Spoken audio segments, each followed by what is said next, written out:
Sirni gadaa akka barnoota tokkootti kennamuuf murtaa'uun biiftuun abdii sirnicha ifa baasuuf ife kan hin dhaamne ta'uu mirkaneesse. Barnoonni sirna gadaa akka mata duree tokkootti barsiifamaa tures kaarikulamii barnootaa keessatti galfame sadarkaa hundatti akka kennamu ta'uun Oromoof bu'aa hedduu kan qabudha. Kaarikulamii barnoota galachuun sirni gadaa ijoolleen xiqqeen irraa jalqabda akkaataan guddatu godhu. Fuula keenya kaduri kaanti guutumaan guutuu yoo deebuu baannee illee ina keeknaa jechuudha. Akka durii ijoollee ta'e itti guddifna aadaa barsiisaa xiqqeen irra jalqabne dabbala irra qabne itti guddisaa dhumnaani yoo kaarikulamii barnoota galee asii jalqabe ijoolleen ta'e aadaa keenya isaa guddatte identitii fi qabattee baate eenyummaa fi qabatteetiin aadaa fi qabattee waliin guddatte akkaan aadaa fi gatteetiin garbiraatti guddatu taatiin qabattee guddatti kanaaf kun galuun immoo tokko Oromooni eenyummaa fi beekuuf fayyada. Akka qabiyya tokkootti yookaan akka gosa barnoota tokkootti sirni gadaa mana barumsaa keessatti galee barachuu jalqabnu. Ijoolleen tanachi keessatti siyaasa gadaa baratu gadaa keessa siyaasa jira namni ittiin fidde namni ittiin bulchitu waan taateef achi siyaasa barata hawaasummaa achi keessa jira hawaasummaa barata dinagdee achi keessatti barata kanaaf waan kenna achi keessatti barannu waan taateef kun gammachuu guddaa tokko. Sirna gadaa barnoota ammayyaan qixxee barsiifamuun Oromoof hiikaa bal'aa kan qabu aadaa fi seenaa Oromoorraa barachaa kan ofii dagachaa adeemurra kan ofiitiin of ijaaruuf illee bu'uura. Dabalataan beekumsi gadi fagoon sirnicha keessaa sadarkaa hundatti beekamuufis carraadha. Iddoo guddaa qaba, hiikoo guddaa qaba, politika keessatti hiikoo guddaa qaba, aadaa keessatti hiikoo guddaa qaba, dhaloota dabarsuu keessatti hiikoo guddaa qaba. Kan callaa miti uummata Oromoo callaa don ta'in uummata biraas akka inni waan dansaa kan sirni dansaa kan sirni dimokiraasii ta'e kan sirni dimokiraasiin keessa dhalatte kan hubachuu danda'u irra barachuu danda'u biyyi kana walitti fiduu danda'a waan jedha qaba. Aadaan nu barannu seenaan nu barannu mana barumsaa keessatti yoo keenya taate eenyummaa keenya hin deenu seenaa keenya hin deenu jechuudha.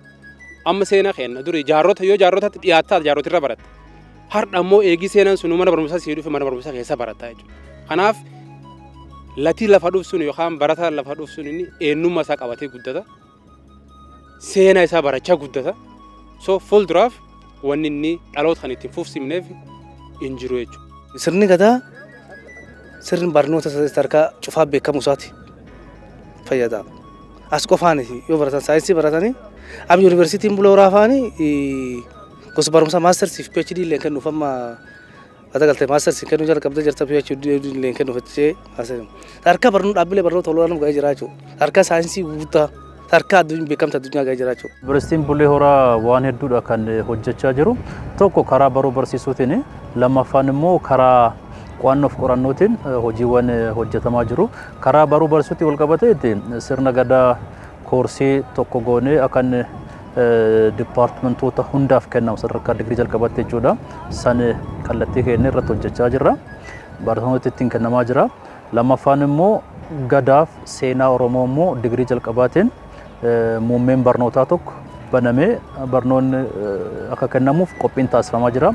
Sadarkaa digirii lammaffaatti immoo gadaaf nagaya jechuudhaan sirni barnootaa bocamee fi barattoonni waggaa tokkoffaa xumuranii bara kana waggaa lammaffaa barachaa jiru peeparii isaanii xumuraniidhaan bara kana ni eebbifamtoota jalqabaa gadaaf nagayaan eebbifame ni arganna jechuudha. Gara barataa 11tti barachaa jira yeroo ammaa sadarkaa maastersiitti jechuudha.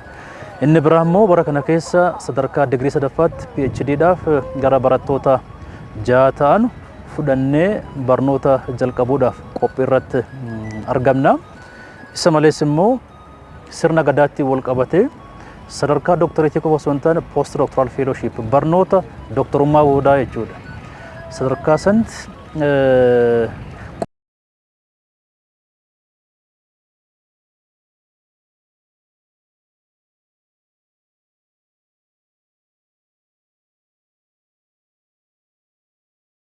jirutti dabalataan joornaalii waa'een sirna gadaadhaa irratti maxxanfamu kophaatti adda baasuun akka addunyaa dhaqqabu taasisuuf hojjetaa jira. Barnoota gadaa sadarkaa hundaatti barsiisuunis barataan gaaffii eenyummaa isaaf deebii akka argatu taasisa. Caalaatti abbootiin gadaa barnoota kennamu kana keessatti hirmaachisuufis ni hojjetama.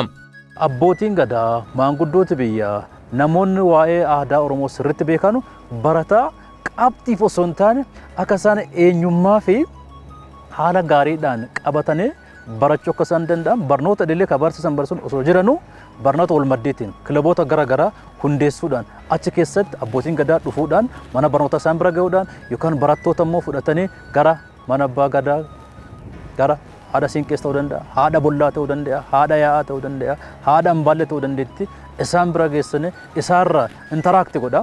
Walii haasaa, waliin taphachaa akka isaan irraa baratan real life sense akka isaan godhan akka itti dhaga'amu qaqqabanii dhaga'anii arganii akka isaan baratan yoo gochuu hin danda'ame waan gaarii fiduu dandeenya. Ijoollee akka riilii isa seensi gochuu danda'an akka itti dhaga'ame dhadhamanii isaan guddatan gochuu danda'ama.